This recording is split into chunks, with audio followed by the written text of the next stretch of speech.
Yesu ashimwe inshuti za communauté Pierre Vivante. Que Jésus soit loué, bien-aimé de la communauté Pierre Vivante. Nongeye kubasuhuza mu izina rya Yesu. Je vous salue au nom de Jésus. Reka dusenge dukomezanye ijambo ry'Imana. Nous allons prier, enfin on va continuer la parole de Dieu. Nyagasani Mana yacu, Seigneur notre Dieu, ndasengeye ubwoko bwawe. je prie pour ton peuple. Ntacyo mfite cyo kubaha, Je n'ai rien à les donner, ariko wowe nubana nanjye urabaha ibikwiriye kubahaza. mais toi, quand tu seras avec moi, tu vas les donner ce qu'ils font pour eux. Ijambo ryawe ribubake Que ta parole les construise kandi nanjye rinyubake. et que moi aussi ça m'instruise. Nzi ko uru rukundo muri twe Je sais que tu as un amour en nous kandi udukunda muri byose, et tu nous aimes dans tout, mu buzima bwose, dans toute la vie. utuyobore muri byose, Que tu nous conduises dans tout. none n'iteka ryose Yesu. Amen. Amen. Yesu ashimwe. Que Jésus soit loué. Uyu munsi tugarutse kuganira namwe amagambo musanzwe mwumva. Aujourd'hui, nous revenons de partager la parole que vous entendez souvent. Ariko uyu munsi yongere abagaruke mu matwi nk'uko natwe yongeye kutugarukamo kugira ngo twubakane. Mais qu'aujourd'hui, la parole revienne encore dans vos oreilles pour que ça puisse pour qu'elle puisse vous instruire et que nous aussi, ça va nous instruire. Ni gute wakubaha Imana utanyuze ku muntu uwo ari we wese? Comment tu peux honorer Dieu sans passer par qui que ce soit? Imana idufashe cyane. Que Dieu nous aide beaucoup. Umutwe w'ikiganiro cy'uyu munsi ni gute umukristo yagirana ubusabane n'Imana aho ari hose. Le thème d'aujourd'hui, c'est comment le chrétien peut avoir l'intimité avec Dieu, quel que soit l'endroit où il est. Mu muryango wawe, Dans ta famille, mu kazi kawe, dans ton travail, aho ngaho mu rugo iwawe. là-bas chez toi, à la maison. Ni gute se umukristo yihuza n'Imana mu mikorere yayo nta pasiteri uhari, nta muprofete uhari? Comment le chrétien peut avoir un contact avec Dieu sans qu'il y ait le pasteur ou sans qu'il y ait le prophète? Kugira ngo dushobore kwihuza n'Imana nuko tumenye icyo Imana yanga n'ikikunda. Pour qu'on puisse nous rencontrer avec Dieu, c'est qu'on doit savoir ce que Dieu aime et ce que Dieu n'aime pas. Kuko Imana ntago Imana itinze cyane ku mazina bakwita. Parce que Dieu ne considère pas les noms qu'on t'appelle. Imana yitaye cyane ku mutima wawe uyishakanye. Dieu considère ton cœur que tu utilises pour le chercher. Imana ishimwe cyane. Que Dieu soit loué. Mu gihugu cyose urimo ahantu hose utuye, Quel que soit le pays où tu te trouves ou là où tu habites, Imana irashaka umutima wawe. Dieu veut ton cœur. Imana irashaka amafuruwi Dieu, avuye mu bikorwa by'amaboko yawe. Dieu veut des fruits qui viennent de tes œuvres. Reka tubanze tujye mu ijambo ry'Imana. Nous allons d'abord aller dans la parole de Dieu. Turasoma muri Matayo. Nous allons lire dans Matthieu, igice cyaho cya 25. chapitre 25. Turasoma ku murongo wa 13. Nous allons lire verset 13. Imana idufashe cyane. Que Dieu nous aide beaucoup. Nuko mube maso kuko mutazi umunsi cyangwa igihe. Veillez donc, puisque vous ne savez ni le jour ni l'heure. Amen. Imana ishimwe cyane. Que Dieu soit loué. Reka mbabwire inshuti z'Imana. Laissez-moi vous dire, bien-aimés de Dieu, Ntabwo tuzi umunsi n'igihe on ne sait pas le jour ni l'heure ubwami bw'Imana quand le royaume de Dieu. buzagarukira muri twe. On ne sait pas le jour ni l'heure quand le royaume de Dieu, quand est-ce que le royaume de Dieu viendra parmi nous. Reka mbahe urugero rumwe Je vais vous donner un exemple muri ubu buzima turimo uyu munsi. dans nos vies de tous les jours. ibintu bihinduka umunsi ku munsi. Les choses changent le jour au jour. Uko niko n'ubugingo bwacu nabwo buhinduka umunsi ku munsi. C'est comme ça que notre vie change aussi le jour au jour. Corona yaraje ihindura ibintu. Le corona est venu et il a changé des choses. Abantu barahinduka, inshuti zirahinduka. Les gens ont changé, les amis ont changé. Ndetse n'imibereho nayo irahinduka. Même la manière de vivre a changé. No mu bukristo tugomba kugira ibihinduka mu buzima bwa buri munsi. Dans le christianisme aussi, on doit avoir des choses qui changent dans les vies de tous les jours, dans la vie de tous les jours. Ntushobora kuzatsinda Satani. Tu peux pas vaincre Satan utazi stratégie ze. Sans connaître ses stratégies. Hano ijambo ry'Imana ngo mube maso kuko mutazi umunsi n'igihe. Ici la parole de Dieu nous dit qu'on doit veiller parce qu'on ne connaît pas le jour ni l'heure. Bivuga ngo ce qui veut dire ntago ari pastor uzakumenyesha igihe. C'est pas le pasteur qui va te faire connaître le temps. Ntago ari prophète uzakumenyesha igihe. C'est pas le prophète qui viendra te faire connaître le temps. Ni wowe bwawe n'ubusaba, ni wowe mu busabane bwawe n'Imana. C'est toi avec ton Dieu.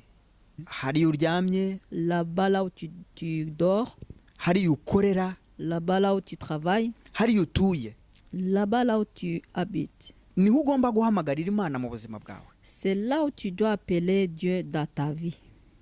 Uyu munsi insengero zarafunzwe, Bibiliya yaratubwiraga ngo igihe kizagera ngo insengero zifungwe, ibitabo bibumbwe. La Bible nous disait qu'il y a un moment qui viendra où les livres vont être fermés. Bibiliya bivuga hari igihe tugira ngo ni ibintu byoroshye. Quand la Bible le dit, on croit que parfois c'est facile. Ati ntago bizaba. On dit ouais, ça ne va pas arriver. Ariko ibimenyetso turabifite. Mais on a des signes. Uko ibintu bihinduka kubera indwara zije. Selon comment les choses changent à cause des maladies qui arrivent.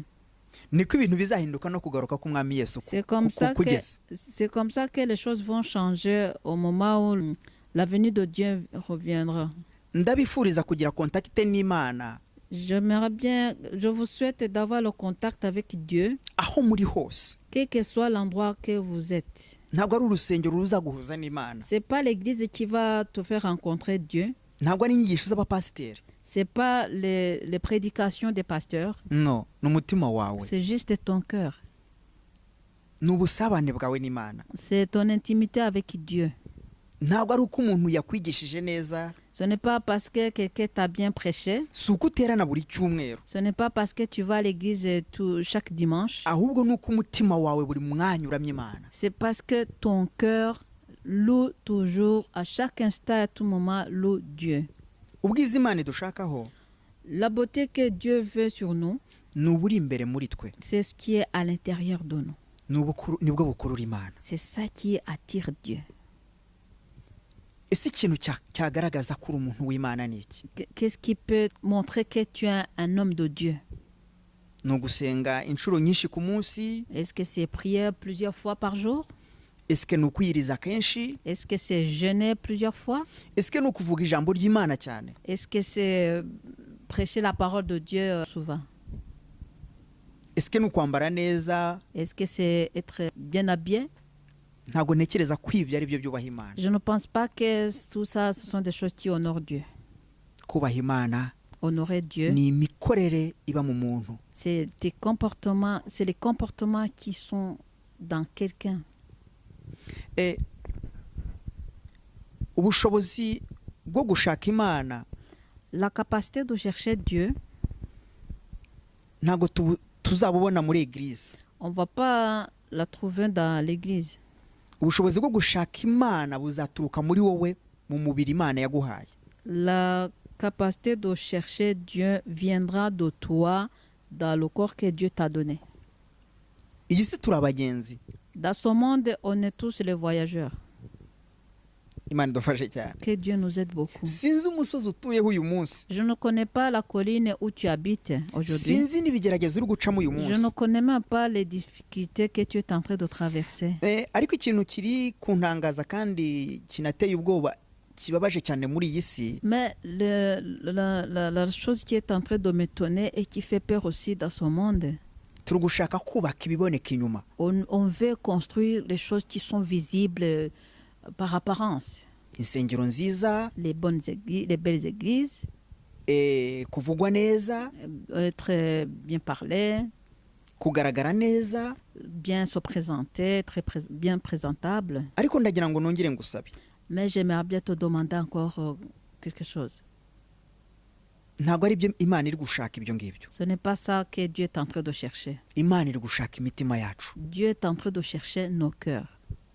Imana iri gushaka ibitekerezo byiza.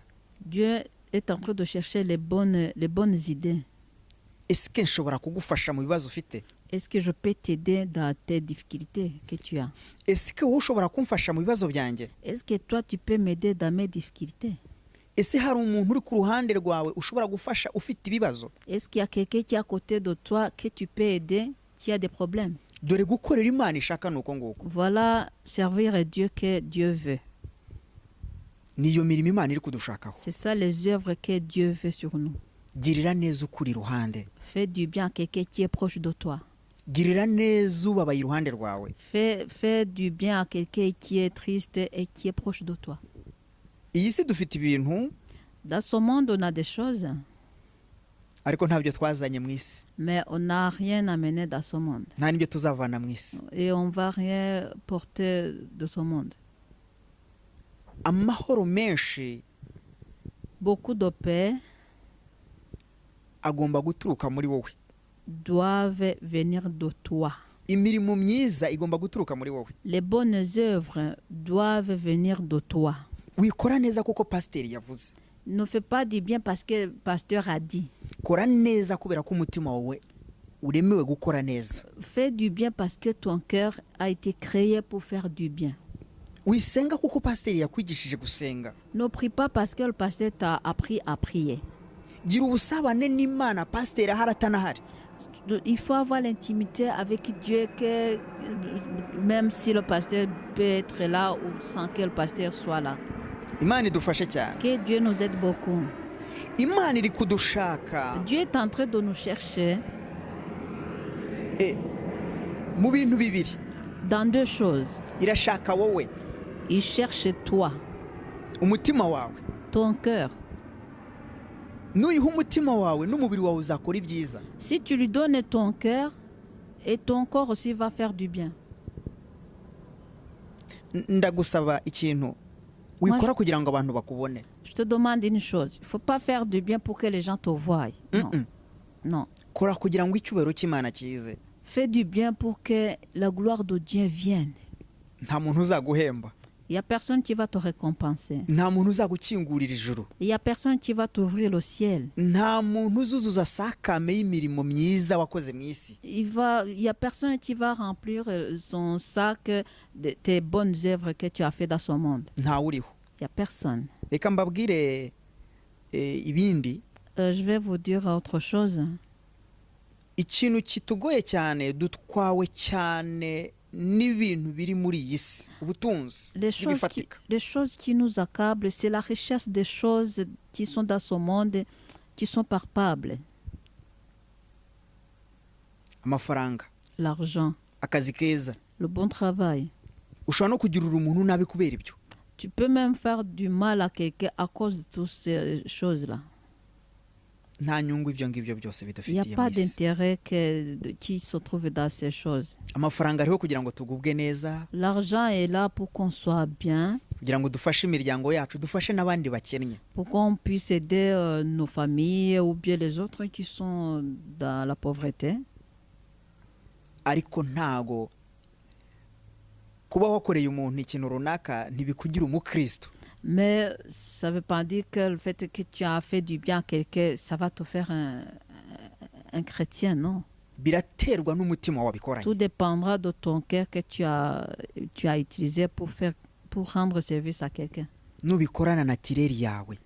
Quand tu vas le faire, c'est ta nature. Aho niho Imana ikora. C'est là où Dieu va agir. Ariko nubikora kugira ngo abantu bakubone, Mais si tu le fais pour que les gens te voient, kugira ngo bagushimire, pour que les gens puissent te dire merci, nta herezo ryiza, nta n'imirimo myiza ufite. il n'y a pas de bonnes œuvres là-dedans. Ntabwo nshaka kubabwira ko ndi umuntu ukora ibintu byiza, Je ne veux pas vous dire que je suis quelqu'un qui fait des bonnes choses. Hein. ariko nifuza gukora ibyiza. Moi aussi, j'aimerais faire je souhaite faire des bonnes choses. Ntarebye ku muntu uri bunshimire n'uri bumbone. Sans regarder sur quelqu'un qui va me dire merci ou bien qui va me voir. Ntabwo nibwira ko mbikora neza, Je ne sais pas, je ne me dis pas que je le fais bien, ariko nibyo nifuza. mais c'est ça que je souhaite. Reka mbasabe dufatanije uko dusanzwe. Je vais vous demander tous ensemble.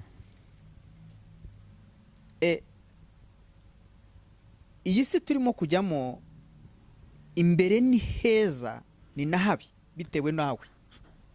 Dans ce monde là où nous sommes en train d'avancer, devant c'est beau, mais c'est mauvais aussi selon toi. Bitewe no guhitamo kwawe. Tout dépendra de ton choix. Hari ikintu utazegera ubwira Imana. Il y a une chose que tu vas jamais dire à Dieu. Pasiteri yanyigishije gutya. Le pasteur m'a prêché comme ça. Profete yambwiye gutya. Le prophète m'a dit comme ça. Wowe se umutima wawe wari. Et toi, où était ton cœur? Wowe se kwizera kwawe kwari kuri. Et toi, où était ta foi? Wishira ibyiringiro byawe ku muntu. Ne mets pas tes espoirs sur quelqu'un. Shyira ibyiringiro byawe ku Mana yawe. Mets tes espoirs sur ton Dieu. Wikizera umuntu ucika intege. Ne fais pas confiance à quelqu'un qui peut avoir la faiblesse comme toi. Mukunde.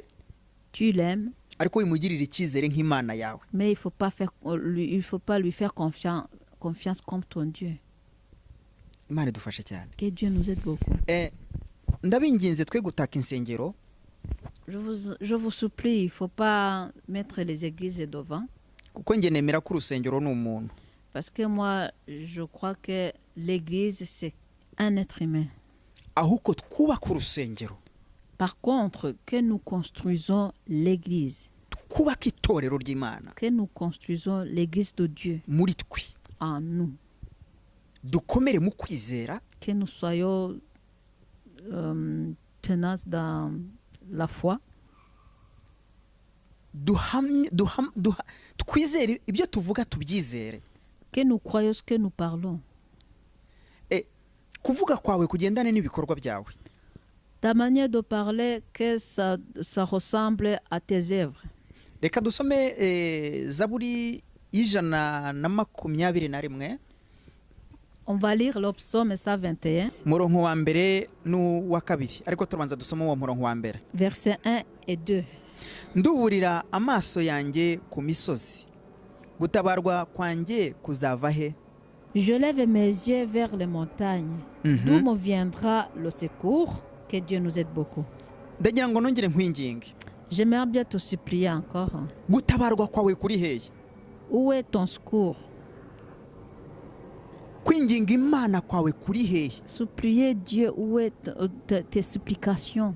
Uranyura hehe kugira ngo uhamagare Imana? Où est-ce que tu vas passer pour que tu appelles Dieu? Urasenga ute kugira ngo Imana ize mu buzima bwawe? Comment tu vas prier pour que Dieu vienne dans ta vie?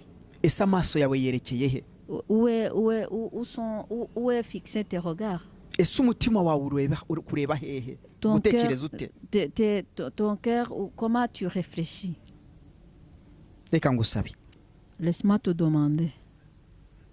Reka dusome ku murongo wa kabiri. On va lire le verset 2. Gutabarwa kwanjye kuva kuwiteka waremye ijuru n'isi. Le secours me vient de l'Éternel qui a fait les cieux et la terre. Imana ishimwe cyane. Que Dieu soit loué. Ngo gutabarwa kwanjye kuva kuwiteka. Le secours me vient de l'Éternel qui a fait les cieux et la terre. Ndagira ngo nongere ngusabe. Je vais encore te demander. Gutabarwa kwawe utabaza he? Où est-ce que tu demandes ton secours? Ninde usaba? À qui tu demandes? Ninde ubwira ibyawe? À qui tu parles? Ninde se witeguye kugufasha? À qui est prêt à t'aider? Ninde witeguye kukubera igisubizo? C'est qui est prêt à être ta solution? Ninde witeguye kukumva? C'est qui est prêt à t'écouter? Kenshi tubwira abantu. Souvent, on parle aux gens kugira ngo batugirire impuhwe. pour qu'ils aient pitié de nous. Ariko reka nkubwire. Mais laisse-moi te dire, ese impuhwe z'umuntu zigarukira he? où sont les limites de pitié d'un être humain? ubufasha bw'umuntu bugarukira he? butangirira he bukagarukira he? L'aide d'un être humain, où est-ce qu'elle commence, où est-ce qu'elle termine? ndagira ngo mbasabe mbinginge cyane Je vais vous supplier beaucoup. nimurenge imitekerereze y'intege nke zanyu z'umubiri. Dépasser la manière de réflexion de la faiblesse de vos corps. naratekereje ndanareba J'ai réfléchi et j'ai regardé. nta gisubizo umuntu atanga ku wundi muntu. Il y a pas la solution qui vient d'un être humain que ntacyo. l'autre. Il n'y a pas. imana idahari nta gisubizo umuntu azaguha. Si Dieu n'est pas là, il n'y a personne qui va te donner la imana la itabaye mu ruhande réponse. rwawe nta muntu uzagufasha. Si Dieu n'est pas de ton côté, il n'y a personne qui va t'aider. nta sengesho rizakubaka. Il y a pas de prière qui va t'instruire. nta muntu uzakuyobora ngo bigufateho. Il n'y a pas quelqu'un qui va te guider pour que ça puisse t'aider. ni wowe n'imana. C'est toi avec Dieu. gira kontakite n'imana. Il faut avoir un contact avec Dieu. ushobora kuba urwaye, Tu peux être malade, ushobora kuba utareba, tu peux être un aveugle, ushobora kuba utanumva, tu peux être aussi sourd. ariko imana ntiyitaye kuko abantu kutumva. Mais Dieu ne considère pas les gens, ne considère pas que les gens n'écoutent pas. imana yitaye kuko umutima wawe uri gushaka imana. Dieu considère ton cœur qui est en train de le chercher. imana yitaye kuko ubushake bwawe, ubushake bw'imikorere yawe Dieu considère ta volonté. buhamagara imana. Dieu considère ta volonté d'appeler Dieu. icyo utekereza ko kitakubahisha imana gishobora kuyubahisha. Est-ce que tu penses que quelque chose que tu penses ne peut pas honorer Dieu, ça peut l'honorer. muri turya dukeya ufite, Parmi de petites choses que tu as, muri bya bitekerezo byawe wibwira ko bidashoboye, parmi tes idées là que tu crois que sont insensées, nyamara bishobora kugira uwo byubaka. c'est possible que ça peut aider quelqu'un d'autre. icyo nifuza kubabwira Ce que je souhaite vous dire, ni ukubabwira ngo muri mwe harimo ubuzima c'est pour vous dire que parmi vous, il y a la vie. kandi harimo no kurema. En vous, il y a la vie et il y a la création aussi. uburira amaso yawe ku Uwiteka. Fixe ton regard vers Dieu. shyira ubuzima bwawe ku Uwiteka. Mets ta vie sur Dieu. izera imana. Crois en Dieu. reka abantu Laisse les gens. ni wubaha imana. Honore Dieu. abantu mwavuye mu nsengero kubera ko abapasiteri bakoze nabi. Les gens ont quitté les églises parce que les pasteurs n'ont pas bien fait leur service. ntibibace intege. Ne vous soyez pas découragés. abantu barahinduka Les gens changent. ariko imana ntihinduka. Mais Dieu ne change pas. nabahaye n'ingero nyinshi muri Bibiliya. Je peux vous donner beaucoup d'exemples, même dans la Bible. tubona Daniyeli, Meshaki, Sitoraka na Abedenego. On voit Daniel, Meshach et Abednego. bari abantu Shadrach. b'imana. C'était les hommes de Dieu. babanye n'abantu b'imana Ils ont vécu avec les hommes de Dieu. ariko igihe kimwe barabahinduka. Mais un jour, on les a écartés. bacirwa urubanza rwo kujugunywa Ils ont été jugés. mu itanura ry'umuriro. On a voulu les jeter dans le feu dévorant. byashoboka ko nawe muri iki gihe uyu munsi hari aho wacira urubanza cyangwa se watawe cyangwa se wajugunywe. C'est possible que toi aussi aujourd'hui, il y a des gens qui t'ont jugé ou bien on t'a laissé tomber. Voilà. ariko ibyo ntibigomba kugukura ku mana. Mais toutes ces choses-là ne doivent pas te faire laisser Dieu. reka nkubwire, Laisse-moi te dire abantu bakwemera batakwemera imana izakora. que les gens t'acceptent et que les gens ne t'acceptent pas, Dieu va agir. abantu bagukunda batagukunda imana iragukunda. Que les gens t'aiment ou qui ne t'aiment pas, Dieu t'aime. icyo imana ishaka nuba mukuri ukaba correct. Ce que Dieu veut, c'est que tu sois honnête et que tu sois dans la vérité. we wishaka kwemeza abantu. Toi, il ne faut pas essayer de montrer aux gens que tu es capable. no Non, wikonveka abantu il ne faut pas les convaincre. we kumveka imana. Il faut convaincre Dieu. Reka mbaho urugero rumwe rw'umugabo Yona. Je vais vous donner un exemple de Jonas. Yona ntabwo yifuzaga ko abantu b'i Nineve bakira. Jonas ne voulait pas que les gens de Ninive soient guéris Ntabwo ou soient yabyifuzaga. sauvés. Il ne voulait pas ça. Iyo usomye Bibiliya ikwereka ko yarabafitiye n'urwango. Quand tu lis la Bible, ça te montre que même il est détesté. Ariko Mais yari umuprofete. il était prophète. Ndagira ngo mwibaze ikintu kimwe. J'aimerais bien que vous vous posiez une question. Kuba profete ntibikuraho ko umuntu ashobora kuba mubi. Le fait d'être prophète ne peut pas enlever que quelqu'un peut être mauvais. Niyo mpamvu mubona abantu bahinduka. C'est pourquoi vous voyez qu'il y a des gens qui changent. Bahinduka kubera ibintu bibiri. Ils changent à cause de deux choses. Icya mbere gishobora kuba urwango. La première chose, ça peut être la haine. Mwibuke ko rutava ku Mana. Rappelez-vous que la haine ne vient pas de Dieu. Icya kabiri gishobora kuba amafaranga. La deuxième chose peut être l'argent. Mwibuke ko ibyo ngibyo ari byo ari cyo gishuko cya mbere Satani yakoresheje kugira ngo agambanire Yesu. Rappelez-vous que ça, c'est la première tentation que Satan a utilisée pour qu'il puisse dévier Jésus. Ibyo rero ntibyagombye kubatera ubwoba ngo munanirwe gukora ibyo Imana ishaka kubera ko abantu batangiye gukora ibyangwa n'amaso y'Uwiteka mu maso yanyu. Tout ça, ne peuvent pas vous faire peur pour que vous laissez Dieu, parce que les gens commencent à faire les choses qui sont détestables devant vos yeux. Niko n'abahanuzi baguye mu mayereri. C'est comme ça que les prophètes sont tombés dans les erreurs. Ni nacyo gituma uyu munsi nshaka kubabwira nimugirane ubusabane n'Imana. C'est pourquoi j'aimerais bien vous dire aujourd'hui que vous-même, il faut avoir l'intimité avec Dieu. Aho ngaho uri wawe. Là où tu es chez toi, Ube honnête ku mugore wawe. que tu sois honnête envers ta femme, Ube honnête ku mugabo wawe no ku mwana wawe. que tu sois honnête envers ton mari et ton enfant. Ku mubyeyi wawe no ku muvandimwe wawe. Que tu sois honnête envers tes parents ou tes frères et sœurs. Abantu ntibazababeshye ngo gukorera Imana no kujya muri église. Que les gens ne vous mentent pas en disant que servir à Dieu, il faut absolument aller à l'église. No. Non. Ni ugukorera Imana bibanjirije muri wowe. C'est servir à Dieu en passant par l'intérieur de toi d'abord. Reka ngaruke kuri Yona. Je reviens sur Yona. Yona ntiyashakaga kuburira ubwoko bw'Imana. Jonas ne voulait pas parler au peuple de Dieu. Ariko reka mbabwire. Mais laissez-moi vous dire. Nimba Imana yiteguye kukugirira neza. Mais si Dieu est prêt à te faire du bien, Abantu babikunda batabikunda bizaba. que les gens aiment ou qui n'aiment pas, ça va arriver. Yona ntiyashakaga ko uriya murwuri ukira.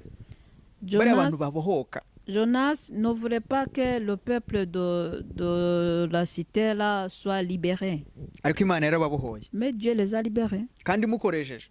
Et en l'utilisant aussi. Kandi atabishaka. Et Jonas ne voulait pas. Nta muprofete n'umwe ushobora guhagarika ubushake bw'Imana. Il n'y a aucun prophète qui peut arrêter la volonté de Dieu. Nta pasiteri n'umwe wahagarika ubushake bw'Imana. Il n'y a aucun pasteur qui peut arrêter la volonté de Dieu. Uzi ikintu cyakijije aba bantu? Tu sais, la chose qui les a sauvés, Ni ibintu bibiri. ce sont deux choses. Icya mbere baramenye. D'abord, ils ont connu. Icya kabiri barihana. Et la deuxième chose, ils sont repentis. Ngiki ikintu Imana iri gushaka kuri wowe. Voilà la chose que Dieu cherche sur toi. Ni ukumenya. C'est connaître.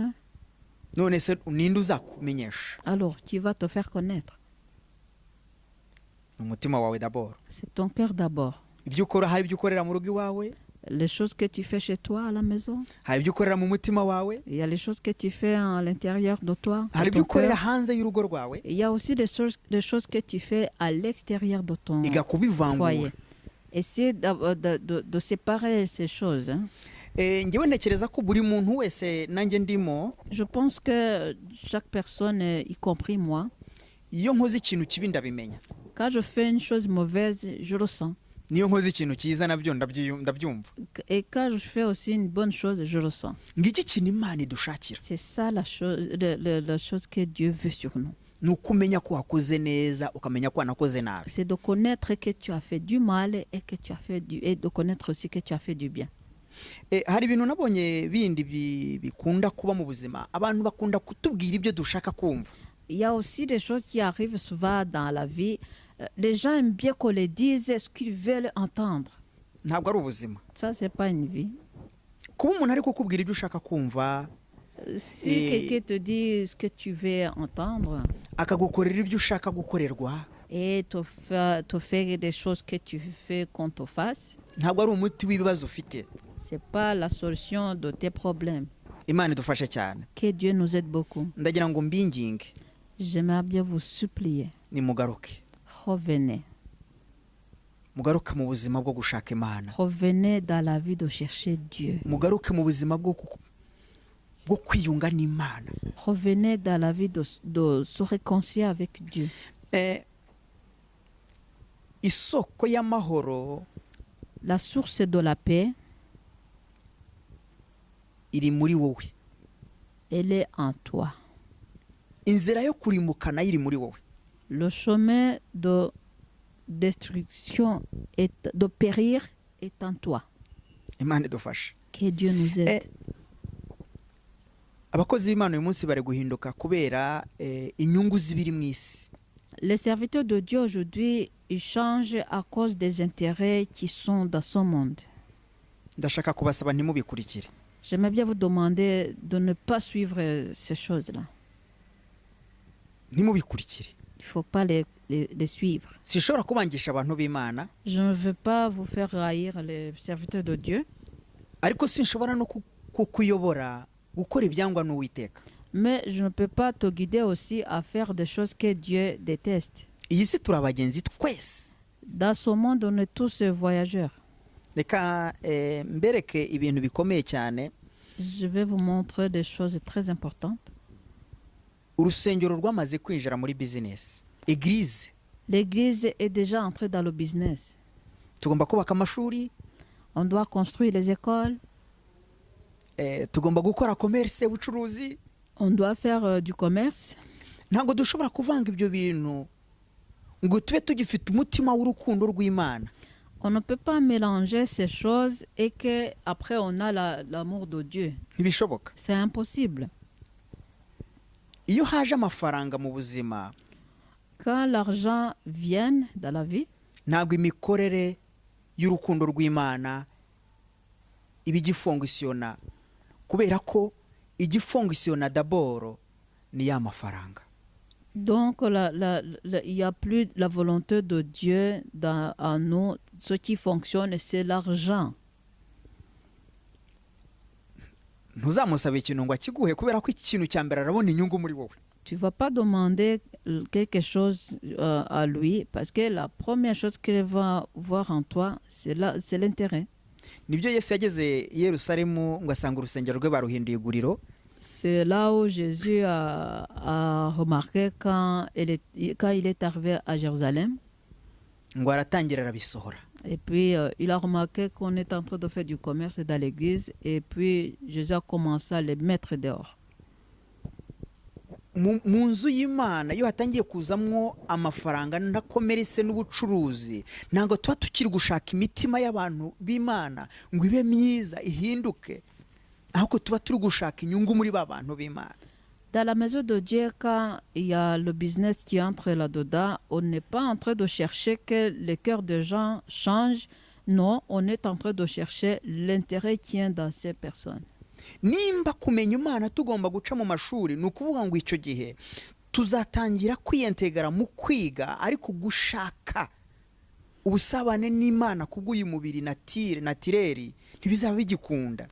Si connaître Dieu va passer par à l'école, là, ça sera pas, on pourra pas chercher Dieu parce qu'on cherche par nature, non. Ahubwo turi kubikora kubera ko ni protokole z'inyigisho Par contre, abakereye ayo mashuri bashaka ko dukora. on va le faire selon les protocoles qui viennent de ces écoles, parce que les gens qui ont ouvert ces écoles, ils veulent que nous faisons comme ça. ndagira ngo nongere mbahoye urundi rugero. Je vais vous donner un autre exemple. Kubera iki mu nsengero zacu harimo abakene, Pourquoi dans nos églises, il y a les pauvres abana nabo badashobora kujya ku mashuri, et que même les enfants de ces pauvres-là ne peuvent pas aller à l'école, kandi dufite amashuri twakereye, alors qu'on a les écoles qu'on a ouvertes. kandi n'abana bacu b'abakristo. Et ces enfants-là, ce sont les chrétiens. Ndagira ngo nimube maso, J'aimerais bien que vous veillez, usenga Imana by'ukuri uyishakana umutima wawe que tu pries Dieu vraiment en le cherchant avec ton cœur n'urukundo. et l'amour. Uyu munsi umuntu aricara akakubwira ngo Yesu ntabwo ari we nzira y'ukuri n'ubugingo. Ninde nzira y'ukuri n'ubugingo noneho? Aujourd'hui, quelqu'un vient et te dit, Jésus n'est pas le chemin, la vérité et la vie. Qui est le chemin, la vérité et la vie alors? Ninde? C'est qui? Ninde wagusobanurira iryo jambo? Qui peut t'expliquer ce mot? Igihe yari akiri umukene byari byoroshye kukubwira ko ari we nzira y'ukuri n'ubugingo. Lorsqu'il était pauvre, c'était facile de te dire que Jésus est le chemin, la vie, la vérité et la vie. Ariko uyu munsi ubuzima bwahindutse. Mais aujourd'hui, la vie a changé. Ahinduye ijambo. Il change la parole. Ntabwo ari Yesu wahindutse. Ce n'est pas Jésus qui a changé. Ni umuntu wa Yesu wahindutse. C'est la personne de Jésus qui a changé. Reka mbabwire ikintu kimwe. Laissez-moi vous dire une chose. Umuntu araza akakubwira ati abahindu bubahiga Imana zabo kera nimba bakiyubaha nk'uko nguko bazajya mu ijuru. Niki kikwereka yuko kiri igihe Imana basengaga yari y'ukuri? Quelqu'un vient et te dit, oui, les hindous de l'époque honoraient Dieu, donc ils vont aller au ciel. Alors, qu'est-ce qui te dit que les hindous qui priaient à cette époque-là, ils priaient le vrai Dieu? Nuko uyu munsi ari abakire. C'est qu'aujourd'hui, ils sont riches. N'abantu bafite ibifatika mu isi. Ce sont les choses qui ont des choses physiques qu'on voit dans ce monde. Ubutumwa buri guhindura isura kubera ibifatika. La prédication ou l'évangélisation est en train de changer la manière à cause de la richesse. Ntago ubwiza bw'Imana n'isoko yo kubaha Imana biri mu bifatika. La beauté de Dieu et la source d'honorer Dieu n'est pas dans les choses palpables, dans la richesse. Biri muri twebwe. Ils sont en nous. Mu byo dukora no mu byo tuvuga. Dans ce que nous faisons et ce que nous disons. Uyu munsi iyo ngendanye n'umukozi w'Imana ufite amafaranga menshi. Aujourd'hui, quand je marche avec un serviteur de Dieu qui a beaucoup d'argent, ndashaka gukora nk'ibyo akora. Je vais faire comme lui fait. Ntabwo nzi ikimupusa gukora ibyo akora. Je ne sais pas ce qui le pousse à faire ce qu'il est en train de faire. Ariko nanjye ndashaka gukora nkawe. Mais moi aussi, j'aimerais bien faire comme lui fait. Uyu munsi abantu b'Imana bari capable yo kubeshya kugira ngo bagire amazu meza z'insengero bereka isi. Aujourd'hui, les hommes de Dieu sont capables de mentir pour qu'ils puissent avoir les belles maisons pour montrer au monde ko yagize urusengero nk'urw'e Yerusalemu. Qu'il a maintenant une église comme l'église de Jérusalem. Ko ari umuntu ukomeye ufite indege ufite ubuzima bwiza. Comme pour montrer qu'il est quelqu'un qui a de la valeur, qui a une belle vie. Ariko ibyo ntibizatugeza mu ijuru. Mais tous ces gens-là ne vont pas nous amener au ciel. Toutes ces choses-là. Biragoye ko uyu munsi umuntu yakubwira ngo Yesu niwe nzira yo kubona ubugingo, ariko mu nyuma akakubwira ngo ntago mbizi nimba ari we nzira. Il est très difficile que quelqu'un vienne et te dise Jésus est le chemin, la vérité et la vie, et après il commence à te dire qu'il ne sait pas. Ninde uri mukuri? Qui est dans la réalité, qui parle la vérité? Ni Yesu cyangwa n'uyu muntu uvuga Yesu? C'est Jésus ou c'est quelqu'un qui est en train de parler Jésus? Nimutekereze inshuti. Réfléchissez, bien-aimés. Satani ntabwo azakoresha umuntu wo utegeze kumenya. Satan ne va pas utiliser quelqu'un que toi tu n'as jamais connu. Satani ntabwo azakoresha umuntu utegeze kubaha. Satan ne va pas utiliser quelqu'un que tu n'as jamais obéi. satani ntabwo azegera akuyobya utaregeze kuyoboka. Satan ne va pas te dévier alors que tu n'as jamais été dans la bonne direction. Ndagira ngo mumenye Imana.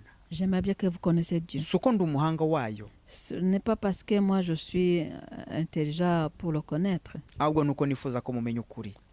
C'est parce que j'aimerais bien que vous connaissiez la vérité. Ko turarwana n'imbaraga zidafite umubiri Parce que on est en train de combattre les forces qui n'ont pas de chair ni de sang. Kandi uwo mwuka turwana nawo urinjira mu bantu. Et cette force-là qu'on est en train de combattre avec, elle est en train d'entrer à l'intérieur des gens. Ni wowe ugomba kumenya kuvangura. C'est toi qui dois connaître de différencier. Ukutaza kuvanga ngo Imana nyivuye kubera kuri yayivuyeho. Pour que tu ne dises pas après en disant ouais, je vais laisser Dieu parce que l'autre aussi a laissé Dieu. Kandi yatangiye kuvuga ibintu bidahuye ni Et ukuri. qu'il a commencé à dire les choses qui n'ont pas de réalité. Umucyo uri muri iri jambo. La lumière est dans cette parole. Inzira y'ukuri n'ubugingo iri hano. Le chemin, la vérité, la vie est dans la Bible. Iyi biri uzayisoma uri mu nzu yawe. La Bible, là, tu vas le lire à la maison. Uzanayisoma uri muri église. Et tu vas la lire en étant à l'église. Uzanayisoma uri hanze. Et tu vas la lire aussi en étant à l'extérieur. Hano harimo ibintu byinshi. Dans ce livre, il y a beaucoup de choses. Harimo inzira yo kurimbuka ahangaha muri Bibiliya.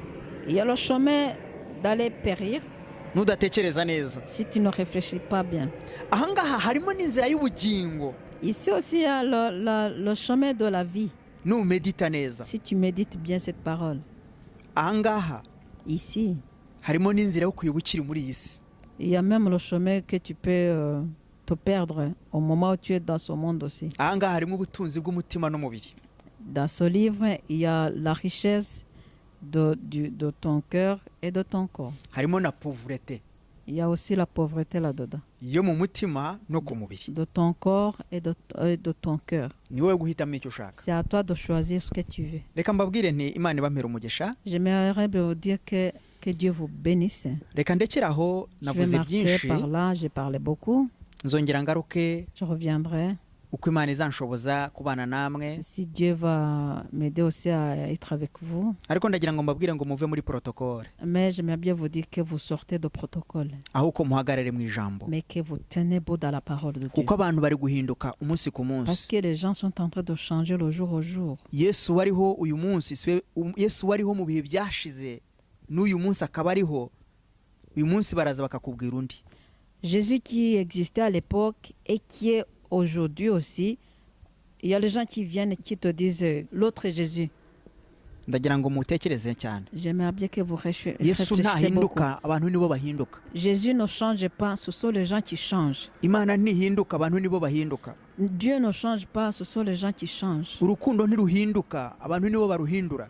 L'amour ne change pas, ce sont les gens qui changent l'amour. Imana ibafashe. Que Dieu vous aide.